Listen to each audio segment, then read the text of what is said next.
Very good morning students.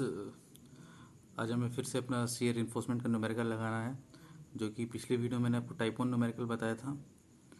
अब ये आपका टाइप 2 न्यूमेरिकल है। तो क्वेश्चन पे हम ध्यान देते हैं। Simply supported RCC beam 250 mm wide and 450 mm deep, effective मतलब जो स्मॉल डी की वैल्यू दी है, इस reinforced with 4 bars of 18 mm diameter bar. Design the shear reinforcement if M20 grade of concrete and Fe415 steel is used and the beam is subjected to a shear force of 150 kilonewton at service load. यानी इस question में एक आपको shear force भी दे दिया है, service load पे दिया हुआ है। तो सबसे पहले हम अपना गिवन डेटा लिखते हैं। गिवन डेटा में बी दिया हुआ है 250 mm, small D 450 mm, area of steel जो दिया हुआ है 4 बार है 18 एम डायमीटर का। तो हम उसको जब कैलकुलेट करेंगे तो 1018 mm स्क्वायर आ जाएगा। एफ सी के 20 newton per mm square, F Y 415 newton per mm square, और जो शेयर फोर्स है सर्विस लोड पे वो 150 किलो न्यूटन दिया हुआ है। अब आते हैं अपने स्टेप नंबर 1 पे। स्टेप नंबर 1 में हमें क्या निकालना होता है? Factored shear force due to load. तो लेकिन हमारे इस क्वेश्चन में क्या हुआ दिया हुआ है कि शेयर फोर्स आपको ऑलरेडी गिवेंड है, तो बस उसको फैक्टर करना है क्योंकि वो सर्विस लोड पे दिया हुआ है। तो फैक्टर करने के लिए 1.5 से हमने इसमें क्या किया, इसमें यहाँ गुणा कर दिया, तो ये आ गया 225 किलो न्यूटन। ठीक, स्टेप नंबर 2 पे आते हैं। Nominal shear stress. Nominal shear stress का फॉर्मूला होता है यूनिफॉर्म डेप्थ के लिए, क्या होता है? V U divide by B into T. V U की वैल्यू 225 किलो न्यूटन, इसको हमने 1000 से गुणा कर दिया, न्यूटन में बदल गया, डिवाइड बाई 250, बी की वैल्यू 250, डी की वैल्यू 450। टाउ बी की वैल्यू जो आ गई 2.0 न्यूटन पर mm स्क्वायर। अब जो अगला स्टेप होता है वो हमारा कंपेयर करना होता है टाउसी मैक्स से। टाउसी मैक्स M20 के लिए 2.8 होता है, जो कि आपको टेबल नंबर 20 में दिया हुआ है। मैं आपको कोड में टेबल नंबर 20 दिखा भी दे रहा हूँ। टेबल नंबर 20 और M20 के लिए 2.8 की ये वैल्यू है। चलिए अब हम चलते हैं अपने नेक्स्ट स्टेप की तरफ। Step number 3। स्टेप नंबर 3 क्या हमारा? Design shear strength of concrete टाउसी। टाउसी किससे निकालते हैं हम? Area of steel, percentage area of steel और ग्रेड ऑफ कंक्रीट पे, जो कि मैंने आपको टाउसी दिखाया भी है आपके टेबल में, टेबल नंबर 19। ये देखिए design shear strength of concrete tau C, ये ग्रेड पे डिपेंड करता है कंक्रीट के और एरिया ऑफ स्टील पे डिपेंड करता है। तो हम निकालते हैं पहले area of steel. Area of steel, area of steel क्या होता है? सॉरी, एरिया ऑफ स्टील नहीं, परसेंटेज ऑफ स्टील। तो A S T divide by B D into 100। A S T 1018 into 100, B की वैल्यू 250, डी की value 450, तो ये आ गया 0.9%। 0.9% आ गया। ठीक, अब आते हैं हम परसेंटेज ऑफ स्टील 0.9%। ठीक, और ये ग्रेड M20 क्वेश्चन में गिवन है आपको। तो फ्रॉम टेबल नंबर 19 से हम क्या करेंगे? टेबल नंबर 19 देखिए 0.9 कहाँ पे आएगा। अब इस टेबल में अगर हम देखें तो 0.9 पे कोई डायरेक्ट वैल्यू नहीं दी है, तो इंटरपोलेशन निकालने के लिए हमको एक उसकी छोटी वैल्यू एक ज़्यादा वैल्यू, तो 0.9 कहाँ लाई करेगा? 0.75 और 1 के बीच में लाई करेगा। 0.9 आपको दिख रहा है, और उसके कॉरस्पॉन्डिंग वैल्यू 0.75 की 0.56 और 1 के कॉरस्पॉन्डिंग 0.62, जिसको मैंने यहाँ पे लिख लिया है। फिर इंटरपोलेशन से हम टाउसी की वैल्यू निकालेंगे किस पे? 0.9 पे। तो सबसे पहले क्या करते हैं? 0.56 प्लस इन दोनों का डिफरेंस 0.62 माइनस 0.56 डिवाइड बाई इन दोनों का डिफरेंस 1 में से 0.5 का डिफरेंस इनटू जिस पे निकालना है यानी 0.9 पे निकालना है माइनस 0.75।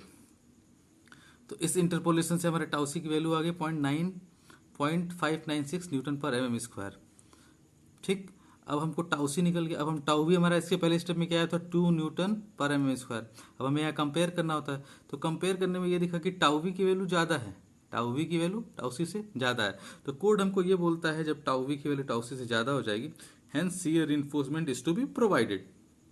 यहाँ पे क्या करना पड़ेगा? हमको शियर रिइंफोर्समेंट को प्रोवाइड करना पड़ेगा। अब स्टेप नंबर 4 में हम डिजाइन ऑफ शियर रिइंफोर्समेंट करेंगे। क्या करेंगे? Design of shear reinforcement. तो डिजाइन ऑफ शियर रिइंफोर्समेंट में क्या होगा? Shear taken by stirrups VUS, जो शियर टेकन बाय स्टीरप्स होगा उसको किससे डिनोट करें? VUS। इसको डिजाइन शियर फोर्स भी बोलते हैं। क्या बोलते हैं? Design shear force, design shear force. ठीक, VUS का जो फॉर्मूला होता है वो क्या होता है? VU minus VC। VU factored shear force है, VC क्या है? Shear resisting capacity of the section, shear resisting capacity of the section. VU 225 kilo Newton था फैक्टर करने के बाद आपको याद आ रहा होगा पहले स्टेप में, तो उसको हमने न्यूटन में चेंज कर लिया। 225 किलो न्यूटन को हमने 1000 से गुणा करके न्यूटन में चेंज कर लिया। और बीसी का जो फार्मूला होता है टाउ सी b into d, tau c अभी हमने यहाँ निकाला है 0.596, बी की वैल्यू 250 गिवन है और डी की वैल्यू 450 गिवन है। तो वीयूएस की जो वैल्यू आ गई डिजाइन शियर फोर्स 157950 न्यूटन। ठीक, अब मैंने आपको बताया था कि अगर हम वर्टिकल स्टीरअप्स यूज करेंगे तो उसकी स्पेसिंग के लिए एक फॉर्मूला होता है। मैं आपको कोड में भी दिखा देता हूँ, आपको कोड के पेज नंबर 73 पे दिया हुआ है। देखिए, V U minus tau C B D the design the strength of shear enforcement V S L be calculated as below. ठीक, अब ये वर्टिकल स्टीरअप्स अगर यूज करेंगे तो हम ये फॉर्मूला लगाएंगे। ये देखिए, वर्टिकल स्टीरअप्स यूज करेंगे तो ये वाला फॉर्मूला लगाएंगे। तो हमने यहाँ पे माना क्या, using vertical stirrups of 8 mm dia bar and 2-legged stirrups. तो स्पेसिंग ऑफ स्टीरअप्स क्या हो गया, ये सेम फार्मूला है कि नहीं, ये कोड का और फार्मूला सेम है या नहीं, आप यहाँ देखने की कोशिश करिए। कोड में क्या फार्मूला है वर्टिकल के लिए, V U S 0.87 F Y A S V into D divide by delta V. हमने क्या किया है यहाँ पे, डेल्टा वी को हम इधर ले गए, वी यू एस को इधर लाए, बाकी सेम चीज़ है, बाकी जो कोड की वैल्यू आपकी वो सेम चीज़ है। अब ए एस वी की वैल्यू क्या हो जाएगी, हमने 2 लेग्ड माना स्टीरअप्स और 8 बार mm, तो 2 into pi by 4 into 8 square, ये 100.5 mm स्क्वायर। यहाँ तक आपको कोई दिक्कत नहीं होनी चाहिए। ठीक है, बढ़ते अपने नेक्स्ट स्टेप की तरफ। नेक्स्ट स्टेप, अब जब हम वैल्यू रखेंगे उस फॉर्मूले में 0.8 इंटू एफ वाई की value 415 into A S V की वैल्यू 100.5 इंटू डी की value 450 divide by V U S हमने निकाला था अभी 157950 न्यूटन। हमने जब रखा तो स्पेसिंग इससे आ गई 103 mm।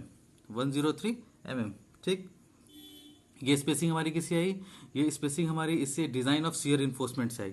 अब हम स्पेसिंग ऑफ नॉमिनल रीइंफोर्समेंट निकालेंगे। स्पेसिंग किससे निकालेंगे, नॉमिनल रीइंफोर्समेंट से।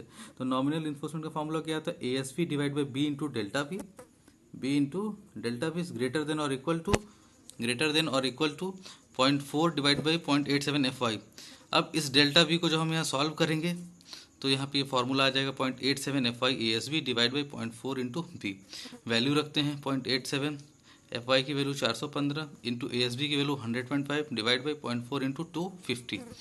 तो अब जो स्पेसिंग आ गया है डेल्टा वी वो कितना आ गया, 362 mm आ गया। हमने दो स्पेसिंग अभी तक निकाल ली, एक हमने डिजाइन शियर रिइंफोर्समेंट से निकाला है और एक हमने नॉमिनल रिइंफोर्समेंट से निकाला है। अब आते हैं अगले स्टेप की तरफ, check for spacing. Spacing check में क्या कोड क्या बोलता है कि for vertical stirrups spacing should be minimum of the following. तो कोड की तो ये दो कंडीशंस हैं सिर्फ, 0.75D और 300 mm। तो 0.75D हम जब सॉल्व करेंगे, डी की वैल्यू 450 रखेंगे तो ये 337 mm आ जाएगा। और ये 300 mm, ये जो मैंने स्पेसिंग ली है तीसरे नंबर पे, ये किससे आई है, ये आपकी स्पेसिंग आई है किससे, आपकी ये आपकी स्पेसिंग आई है आपके इससे, ये जो डिजाइन शियर स्ट्रेंथ से स्पेसिंग जो 103 आई थी उसको हमने यहाँ रखा, और जो नॉमिनल रिइंफोर्समेंट से स्पेसिंग आई 362 उसको हमने यहाँ रखा। अब इन क्या करना होगा, इन चारों में से जो मिनिमम होगा, इन चारों में से जो मिनिमम वैल्यू होगी, तो मिनिमम वैल्यू क्या हो जाएगी 103। तो फाइनल आंसर में अपना कैसे लिखेंगे, provide 2-legged स्टीरअप्स at the rate of 8 mm dia bar at the rate of 103 mm centre to centre. तो मैंने आपको दोनों टाइप का न्यूमेरिकल करा दिया, एक में शियर इन्फोर्समेंट की जरूरत नहीं थी तो हमने वहाँ सिर्फ नॉमिनल दिया, और अगले ही क्वेश्चन में मैंने ऐसा न्यूमेरिकल कराया जिसमें हमको शियर इन्फोर्समेंट की ज़रूरत थी, उसमें हमने आपको शियर इन्फोर्समेंट पूरा सॉल्व करके दिखाया कि डिज़ाइन ऑफ कैसे शियर इन्फोर्समेंट को हम डिज़ाइन करते हैं, फिर कैसे हम उसकी स्पेसिंग निकालते हैं, कैसे हम नॉमिनल की स्पेसिंग निकालते हैं, फिर कैसे हम उसको चेक्स को लगाते हैं। तो ये ओवरऑल आपका ये क्वेश्चन यहाँ पे ख़त्म होता है। ये आपका फाइनल आंसर, यहाँ पे आप एग्ज़ाम में ऐसे इसको ब्रैकेट बना के आंसर लिख देंगे तो एग्जामिनर की नज़र थोड़ी जल्दी जाएगी और आपका रिप्रेजेंटेशन भी थोड़ा सा अच्छा होगा। एक बार मैं फिर से आपको जल्दी से इस क्वेश्चन को पूरा डिफाइन कर देता हूँ। पहले हम फैक्टर शियर फोर्स निकाला हमने, फिर नॉमिनल शियर स्ट्रेस हमने निकाला, फिर हमने निकाला design shear strength of concrete, फिर डिजाइन शियर स्ट्रेंथ कॉन्क्रीट से हमको पता चला कि टाउ बी की वैल्यू टाउ से ज़्यादा हो गई तो आपको शियर इन्फोर्समेंट डिज़ाइन करना है, तो हमने यहाँ पे डिज़ाइन ऑफ शियर इन्फोर्समेंट निकाला। डिज़ाइन शियर इन्फोर्समेंट हमने क्या डिज़ाइन किया, डिज़ाइन शियर फोर्स डिज़ाइन किया। डिज़ाइन शियर फोर्स कैसे निकालते हैं, वी ओ माइनस वी सी, ये वैल्यूज़ कैसे आती हैं मैंने आपको बता दिया। फिर मैंने कोड में आपको दिखाया कि अगर वर्टिकल स्टीयरअप्स यूज़ करते हो तो स्पेसिंग का फॉर्मूला क्या होता है, ये होता है। फिर इससे स्पेसिंग निकाली हमने, फिर हमने स्पेसिंग किससे निकाली, नॉमिनल रीएनफोर्समेंट से स्पेसिंग निकाली, और फिर चेक फॉर स्पेसिंग निकाला, और इन चारों में से जो मिनिमम स्पेसिंग होती है उसको हमने अडॉप्ट कर लिया। फाइनल हमारा ये आंसर आ गया। तो मेरी तरफ से टाइप 2 क्वेश्चन जो न्यूमेरिकल है वो ख़त्म हो चुका है। अब नेक्स्ट वीडियो में मैं आपको वैरिंग डेप्थ का क्वेश्चन लाऊंगा जो कि और इम्पॉर्टेंट है इससे। अगर ये क्वेश्चन आपको ना समझ में आया हो तो आप मेरे को कमेंट बॉक्स में ज़रूर डाल देंगे। I will explain all the queries related to this question. So thank you.